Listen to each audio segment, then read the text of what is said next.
2026 የአሜሪካን ፊያንሴ ወይንም በጋብቻ ቪዛ ወደ አሜሪካን ለምትሄዱ ሰዎች ሙሉ በሙሉ ተቀይረዋል። ሰላም እንዴት ናችሁ? ኢትዮ ትራቭሎች ነን። ከቪዛ ኢሚግሬሽን፣ ፓስፖርት፣ ዓለም አቀፍና ሀገር ውስጥ በረራዎች ጋር በተገናኘ የተለያዩ መረጃዎችን ወደ እናንተ እናደርሳለን። ሰብስክራይብ በማድረግ ቤተሰብ ሁኑ። ሐሳብ፣ አስተያየት፣ ጥያቄ ካላችሁ ኮሜንት ላይ አስቀምጡልን። የአሜሪካን ኢሚግሬሽን በ2026 ፊያንሴ የጋብቻ ቪዛ በ2026 ምን መስፈርቶች አሉት፣ እንዲሁም እነዚህ 10 መስፈርቶችን ሙሉ በሙሉ እንድታሟሉለት ይፈልጋል። በእነዚህ መስፈርቶች ላይ ምን የተጨመሩ ነገሮች አሉ፣ ምንስ የተቀነሱ ነገሮች አሉ የሚሉትን በዝርዝር እናያለን። እናንተ የሚያስፈልገን አንድ ነገር ብቻ ነው። ሰብስክራይብ አድርጉ፣ ላይክ አድርጉ፣ ሼር አድርጉ፣ ለሌሎችም እንዲደርስ ማለት ነው። ጥያቄ ሐሳብ ካላችሁ ኮሜንት ላይ አስቀምጡልን፣ እናያቸዋለን። ለእናንተ ጥያቄዎችም መልስ የሚሆኑትን ይዘንን መጨመሩ ህጎችን በዝርዝር እናያለን ማለት ነው። ምን ተጨምረዋል አብረን እናያለን። አብራችሁን ቆዩ።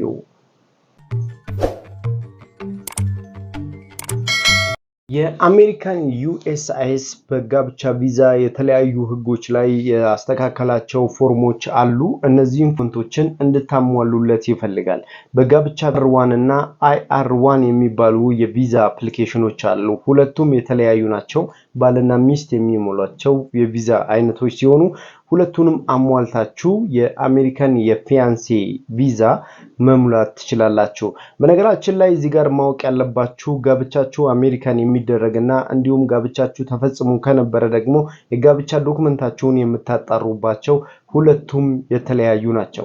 ጋብቻችሁ ከመፈጸሙ በፊት ያሉ ዶክመንቶችን አዘጋጅታችሁ ጋብቻችሁን አሜሪካን በገባችሁ በ90 ቀን ውስጥ እንግዲህ የአሜሪካን ዜጋ ግሪን ካርድ ወይንም ሲቲዝን የሆነን ሰው ስታገቡ አሜሪካን በገባችሁ በ90 ቀን ውስጥ ጋብቻችሁ መፈጸም ይኖርበታል ማለት ነው። በእነዚህ 90 ቀን ውስጥ ደግሞ ምን ማሟላት አለባችሁ እንዲሁም ደግሞ የአጠቃላይ ዶክመንታችሁ ምን ይመስላል የሚለው ለብቻ ማዘጋጀት ይጠበቅባችኋል።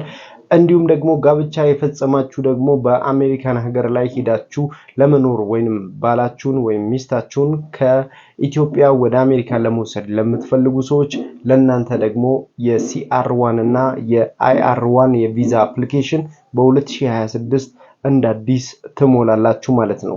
በእነዚህ ፎርሞች ላይ 10 መሰረታዊ የሚባሉ ዶክመንቶችን የአሜሪካን ኢሚግሬሽን በCR1 እና IR1 የቪዛ አፕሊኬሽኖች ላይ አስቀምጧል ማለት ነው። እነሱም በዝርዝር እናያለን። ላይክ፣ ሼር፣ ሰብስክራይብ በማድረግ ደግሞ አብራችሁን ቆዩ።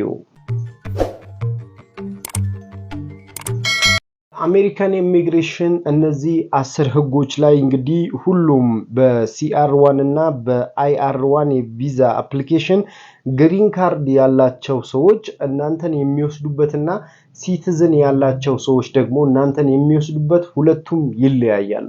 ስለዚህ እንዴት አድርጋችሁ ነው የምትለዩዋቸው? ፎርሙን ስትሞሉ ነው ማለት ነው የሚለያየው። ስለዚህ ሲቲዝን የሆነን ሰው አግብታችሁ ወደ አሜሪካን የምትሄዱ ከሆነ ፎርሙ ይለያል።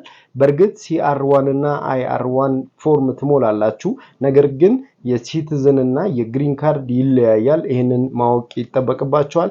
በ2026 ሙሉ በሙሉ ተግባራዊ ይደረጋል። ይሄንም ኤጀንት በኩል የምትሄዱ ወይንም በራሳችሁ የቪዛ አፕሊኬሽኑን የምትሞሉ ከሆነ እነዚህን መስፈርቶችን ማሟላታችሁን እርግጠኛ መሆን አለባችሁ።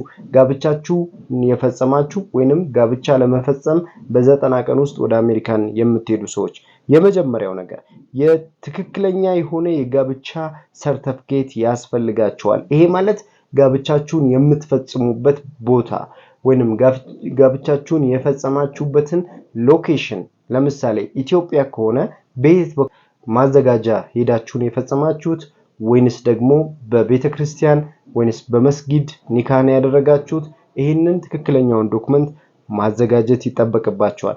ጋብቻችሁ ለፍቅር፣ ለቤተሰብ እንዲሁም የተለያዩ ሁኔታዎች ላይ አጣርተው ማለት ነው በእነዚህ በእናንተ ፍቅር መካከል የቤተሰብ ግንኙነታችሁን መካከል አጣርተው ጋብቻው ፌክ ከሆነ የቪዛ ዶክመንታችሁ ሪጀክት ይደረጋል ይላል።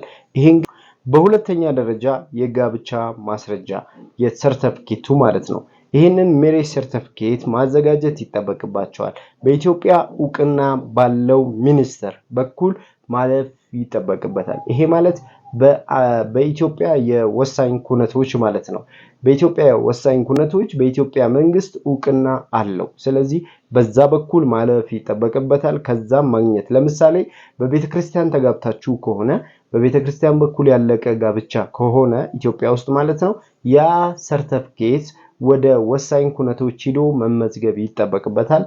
ኮድ መሰጠት አለበት። ለዛ ሴሪያል ነምበር ያስፈልገዋል። ለሱም ደግሞ ማህተብ ያስፈልገዋል።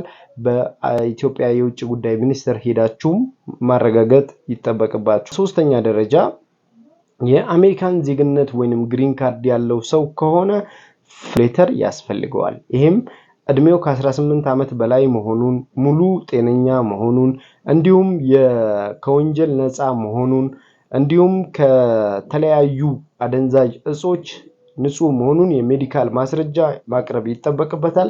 ግሪን ካርድ ይሄ ማለት አሜሪካን ሀገር ላይ ያለን ሰው በጋብቻ የምትወስዱት ከሆነ አንድ ሰው የጋብቻ ቪዛ እናንተን ኢትዮጵያ ያለን ሰው ለማግባት ሲያስብ እነዚህን ዶክመንቶችን ማሟላት አለበት። ግሪን ካርድ ያለውም ሲቲዝንም የሆነም ሰው ብቻውን አምኖበትና ፈቅዶ የጋብቻ ሰርቲፊኬት ለማሰራት ወይም የጋብቻ ፕሮሰስ ለመጀመር ያንን ካላደረገ የጋብቻ ፎርም ወይም የጋብቻ ሂደት ውስጥ ቢገባ የቪዛ ሂደቱ ሪጀክት ይደረጋል። በአራተኛ ደረጃ የገንዘብ ማረጋገጫ የባንክ ስቴትመንት I-864 ፎርምን ማሟላት ይጠበቅባቸዋል። በዚህ ፎርም ላይ ደግሞ ከ125% በላይ የሚሆነውን የፌደራል ማለትም በሚኖርበት ስቴት ዲፓርትመንት ማቅረብ ይጠበቅበታል። አሜሪካን ላይ ያለ ጋብቻቸው አሜሪካን ላይ የሚፈጸም ከሆነ ይሄንን ፎርም ማዘጋጀት ይጠበቅበታል። I-864 ፎርምን በጠበቃው ወይንም በራሱ በኩል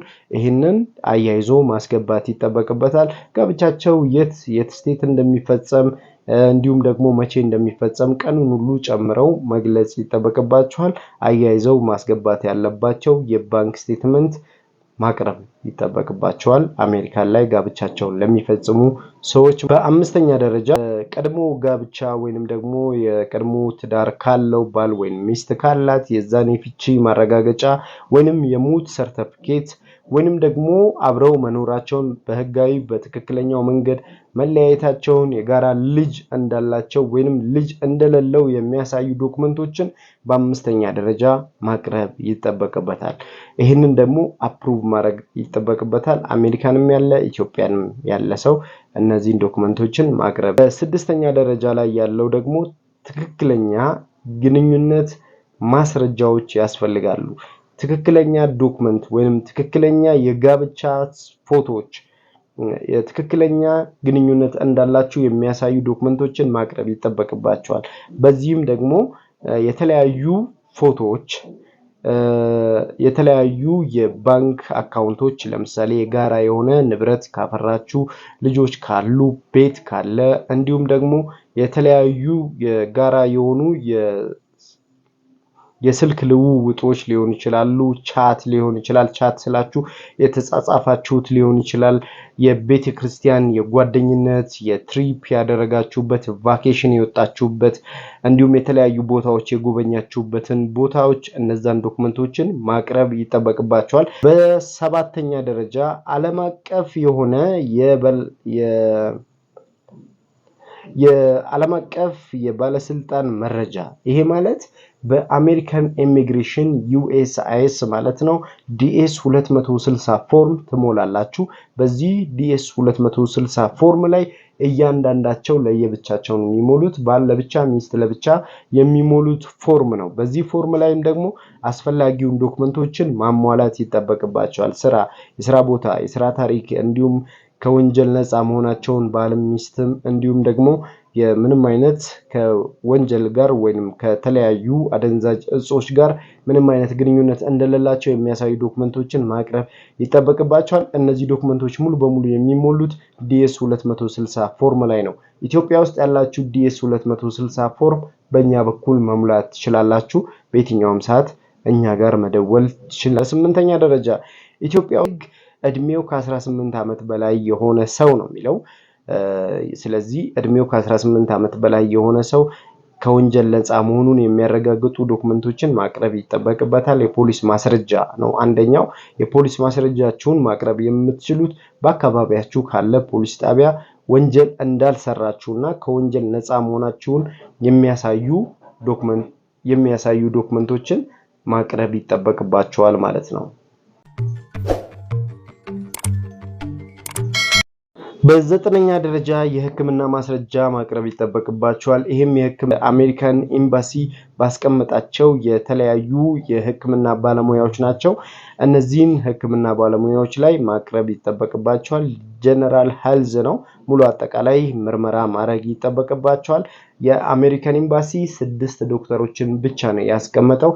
ከነዚህ 6 ዶክተሮች ውጪ የሕክምና ማስረጃ ብታመጡ የአሜሪካን ኢሚግሬሽን የአሜሪካን ኤምባሲም አይቀበላችሁም ማለት ነው። በጋብቻ ቪዛ፣ በትምህርት፣ በጉብኝት፣ በተለያዩ የቪዛ አይነቶች ብቻ የአሜሪካን ኤምባሲ በሜዲካል የሚጠይቃችሁን የሕክምና ማስረጃችሁን ከነዚህ 6 ዶክተሮች ውጪ አይቀበላችሁም ማለት ነው።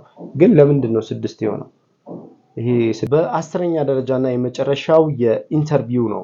በቤተሰባችሁ ወይንም በግንኙነታችሁ መካከል ያሉትን በዲኤስ 260 ፎርም ላይ የሞላችሁትን ሙሉ በሙሉ በኢንተርቪው ሰዓት የመጠየቅ እድል ይኖራችኋል ወይንም ለኢንተርቪው ራሳችሁን ማዘጋጀት ይጠበቅባችኋል ብሎ አሜሪካን ኢሚግሬሽን በእነዚህ 10 መስፈርቶች ላይ ሙሉ በሙሉ በሚባል ደረጃ ህጉን ቀይሮታል ማለት ነው። በፊት ከነበሩ የተወሰኑትን ጨምሯል። ጃንዋሪ 1 2026 ጀምሮ ሙሉ በሙሉ የአሜሪካን የጋብቻ ቪዛ እንደ አዲስ ይታያል ተብሏል። ስለዚህ ይሄንን የቪዛ ሂደት ተከትላችሁ በዲኤስ 260 ፎርም ወደ አሜሪካን ኤምባሲ ለምትገቡ ሰዎች እነዚህ 10 መሰረታዊ የሚባሉ የቪዛ መጠየቆች ወይንም ደግሞ እነዚህ መስፈርቶችን አሟልታችሁ ወደ ዲኤስ 260 ፎርም መሄድ ትችላላችሁ ማለት ነው። እንግዲህ በእኛ በኩል የዲኤስ 260 ፎርም እንዲሁም አሜሪካን ያላችሁ ኢትዮጵያኖች፣ ኤርትራያኖች ቤተሰቦቻችሁን በጋብቻ ወደ አሜሪካን መውሰድ ለምትፈልጉ ሰዎች በአሜሪካን 50 ስቴት ላይ እኛን ማግኘት ትችላላችሁ።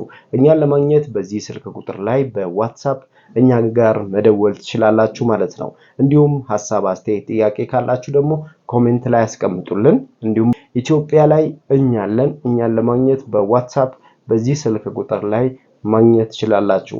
አብራችሁን ስለሆናችሁ እናመሰግናለን። መልካም ሁሉ በያላችሁበት ተመኘን። Peace.